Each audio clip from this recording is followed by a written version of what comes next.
First thing when you come to Malaysia, you would realize that something is quite interesting. What is it? You would see this sign on the bus, on the train, or also on the back of the taxi. So, ta-da! This symbol. What does it mean? It means no kissing in public or too much excessively cuddling, because people would definitely stare at you. Well, not me, but there are some people out there that would stare like crazy. First and foremost, you must know that Malaysia is a Muslim country. There's some rules or culture you must respect when you come to our country. Well, the people living in Malaysia are not just the Muslims and Malay, but they're also the Chinese, where I am the Chinese Malaysians, and also the Indians, and plus our other indigenous people from Sabah, Sarawak, and so on. Second, if you ever invited to a Malay or Muslim house, or you have a Muslim business partner or Malay business partner, one thing you have to take note that this left hand is a no-no. It's really bad in like accepting gift or giving gifts, so it's always wiser to use the right hand. If you're invited to a house and they eat with hands, you would realize that they would also only use the right hand. They would not use the left hand. So if you ever use the left hand, that is so bad. You know what? We are not so mean. We would just go like, he's new, he's not Malaysian, that's alright. But isn't it better to know it now than later? Plus, knowing this would kind of impress them. Let me tell you a secret. Why don't they eat with this left hand? Well, according to school, we learned they don't eat with the left hand because they believe the left hand is to wash your ass. So, no eating with the left hand, no receiving gifts with the left hand. Third, do you take note of the gestures in Malaysia? In France, when you greet somebody, you go kiss the cheeks. Mwah, mwah. However, especially with the opposite sex, the Muslim people, which are really the holy kind of people, even shaking hands with an opposite sex would consider not a good sign.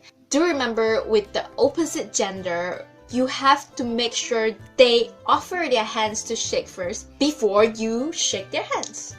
Well, this is something when we learned when we were young as well. It's very rude to point your fingers like this.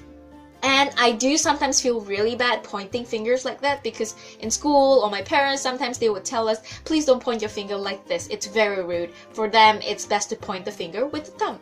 This way, this way, this way, this way. Where to go? This way, this way. If you want to give a direction, most of people would just do this.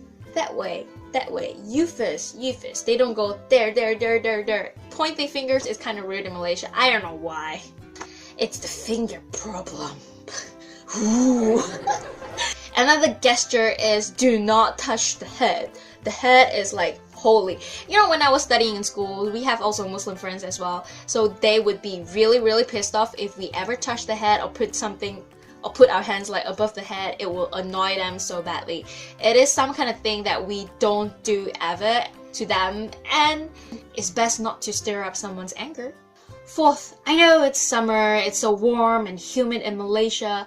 Wearing bikini or super sexy outfits in the street would definitely get you lots of stares. I mean, even without the sexy outfit, you will get a lot of stares too, but plus a super sexy outfit would get some verbal sexual harassment.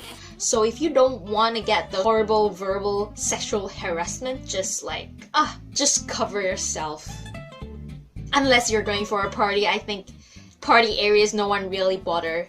Malaysian beach is really gorgeous, so beautiful, but depending where you stay, if you're staying in a holiday resort which is full of super local people and during the super local holiday peak season, please do not wear a bikini or go topless sunbathing. So far, all this would get you lots of stares and not good stares. It's not like something bad thing would happen, but it's just that, you know, some people just can't accept it. It's just a precaution you have to take in mind depending on which hotel you stay or which island you stay. And be aware of the people around you, what kind of people. If they're mostly foreigners or Caucasians, then go wear a bikini. But please don't be like in Gran Canaria, people go topless. Like, that was a culture shock for me when I saw topless people in Gran Canaria, and also on the naked beach in Oslo. This is quite common in Malaysia and also parts of the Asian country that we do not wear shoes in the house. Okay, probably some people they do wear, but one thing you have to remember, especially in the mosque or the holy temple, Indian temple, they always go barefooted. So if you wanna go to all these places, just remember to get a cheap slipper, because in case you wouldn't lost your slipper or expensive shoes where you left it just outside there, because there is no security or locker for you to lock your expensive shoe wear. 6. Do not accept taxi without any meters. In any case, taxi without meters that come to you and ask you for a certain amount of money, we Malaysians think those are touts. But to me, it's their job to follow the meter, and they're not doing that. And therefore, now we have Uber and GrabCar. So if you're smart with the phone apps and stuff, please do grab an Uber or GrabCar, because unmetered taxi also can be dangerous. Plus, you might get cheated and you might pay extra more than the real original price that you're supposed to pay. 7. If you're going to airport, rushing somewhere else for a bus trip or something, please do not underestimate the traffic in Malaysia. Kuala Lumpur especially. Unless you're in an Amazing Race or not. I think Amazing Race, if they come to Malaysia, most of them were stuck in the traffic jam so bad that they would regret coming to Malaysia. But just remember, bear in mind the rush hour during 5 to 7 and 8. Just ask around when's the rush hour and try to avoid the rush hour times, or just go early. Because seriously, our traffic can be so bad, you would just cry if you miss your plane. 8. Do not forget to bring your umbrella. If you ever see the weather forecast for Kuala Lumpur, every day is just like this cloud with thunderstorm and rain, but the fact that it might not rain, but still, they always put this because it's always a chance of rain in Malaysia, regardless how. You know the thing about Europe, if the weather forecast say it is going to rain whole day, it is really going to rain whole day. But in Malaysia, we don't have a rain whole day kind of thing. It's sunny and then suddenly it's rainy and then sunny again. So our days are kind of interesting, and we actually never bother to really care about umbrellas, but we always bring umbrellas, 1, because of the sun, 2, because of the rain. So it helps. We don't want to get tan, and we don't want to get rain and get all wrinkly up. 9. Tissues! One thing I want to warn you about Malaysian toilets, our toilets might be not the cleanest toilets like in Japan. Rarely people use that much tissue. It's not because we're environmentally friendly, it's because we have the full resource of water, and also the culture where they wash their hands with water and wash their ass with water. So if you go to toilets in Malaysia, you would find the immense of probability of having water sprayed in your ass, but no tissues to wipe your ass. So do remember to bring tissues. Not only for that, for so many reasons. Dirty, cleaning some stuff, table, everything. Tissues is amazing. Wet tissues are even better. Bring it all, the tissues, or buy them here.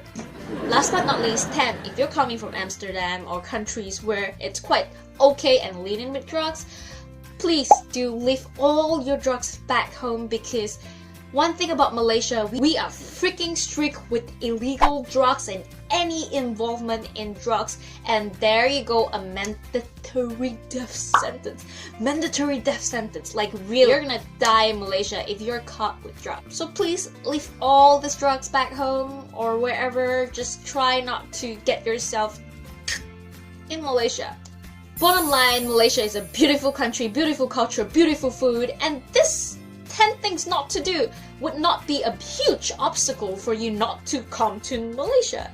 It would be a great reason for you to understand our culture and also try to stay out of trouble. So if you're curious what's awesome about Malaysia, do check out my video about reasons to stay in Malaysia or what I love about Malaysia.